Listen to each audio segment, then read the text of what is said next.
அன்புக்குரியவர்களே,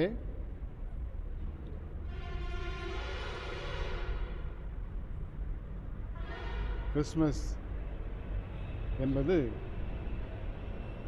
கிறிஸ்தவர்களுக்கு மட்டும் உரிய ஒரு நிகழ்வு அல்ல.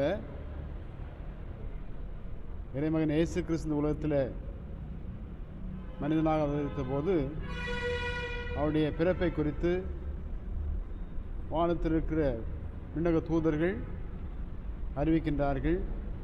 இதோ எல்லா மக்களுக்கும் நற்செய்தியை உண்டாக்கும் நிகழ்ச்சி உங்களுக்கு அறிவிக்கிறேன். இன்று கர்த்தராகிய கிறிஸ்து எனும் இரட்சகர் உங்களுக்காக இந்த உலகிலே அவதரித்திருக்கார் என்று சொல்லி அறிவிக்கின்றார்கள். அதாவது கிறிஸ்தவர்களுக்கு மட்டுமல்ல, எல்லா மக்களுக்கும் மகிழ்ச்சியான ஒரு செய்தி என்று சொல்லி அவர்கள் அறிவிக்கின்றார்கள். ஆகவே கிறிஸ்துவின் பிறப்பு என்பது கிறிஸ்தவர்களுக்கு மட்டும் உரிய ஒன்று அல்ல, எல்லா மக்களுக்கும் மகிழ்ச்சி அளிக்கிற ஒரு செய்தி. அதனால தான் அந்த கிறிஸ்மஸை நாங்கள் எல்லாரோடும் நாங்கள் பகிர்ந்து கொள்கிறோம். குறிப்பாக ஏழை எளிய மக்களோடு எங்களுடைய அன்பை, ஐக்கியத்தை நாங்கள் பரிமாறிக்கொள்ளுகின்றோம், மற்றவர்களுக்கு வாழ்த்து சொல்லுகின்றோம். அதுதான் நோக்கம். அதனால் இயேசு கிறிஸ்தவர்களுக்கு மட்டும் உரிய கடவுள் அல்ல, எல்லா மக்களையும் அவர் நேசிக்கிறார், எல்லா மக்களையும் அவர் தன்னிடத்தில் அழைக்கிற கடவுளாக இருக்கிறார்.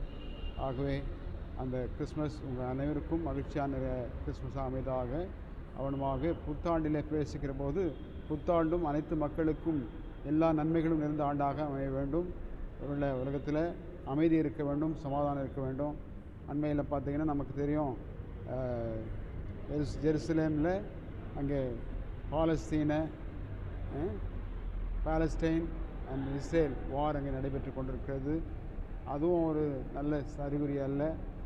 உலகத்திற்கு எல்லா மக்களும் நலமோடு வாழ வேண்டும், எல்லா இடத்துலையும் அமைதி இருக்க வேண்டும், சமாதானம் இருக்க வேண்டும் என்பது தான் இயேசு கிறிஸ்து உலகத்தில் போதித்த செய்தி. ஆகவே அப்படிப்பட்ட அமைதி எல்லா இடத்துலையும் நிலவ வேண்டும், எல்லா மக்களும் நலமோடு வளமோடு வாழ வேண்டும் என்று நான் வாழ்த்துகிறேன். இந்த புதிய ஆண்டு அனைத்து மக்களுக்கும் நன்மை நிறைந்த ஆண்டாக அமைவதாக ஆண்டவராக அனைவரையும் ஆசீர்வதித்து வழிநடத்துவாராக. ஆமாம். என்னுடைய பேர் ரெவரண்ட் பால் ஜேசுதாஸ். மீட்பர் இயேசு ஆலயத்தின் ஆயராக இருக்கிறேன். சைதாப்பேட்டையில் இருக்கிற மீட்பர் இயேசு ஆலயத்தின் ஆயராக நான் திருப்பணியாற்றி வருகின்றேன்.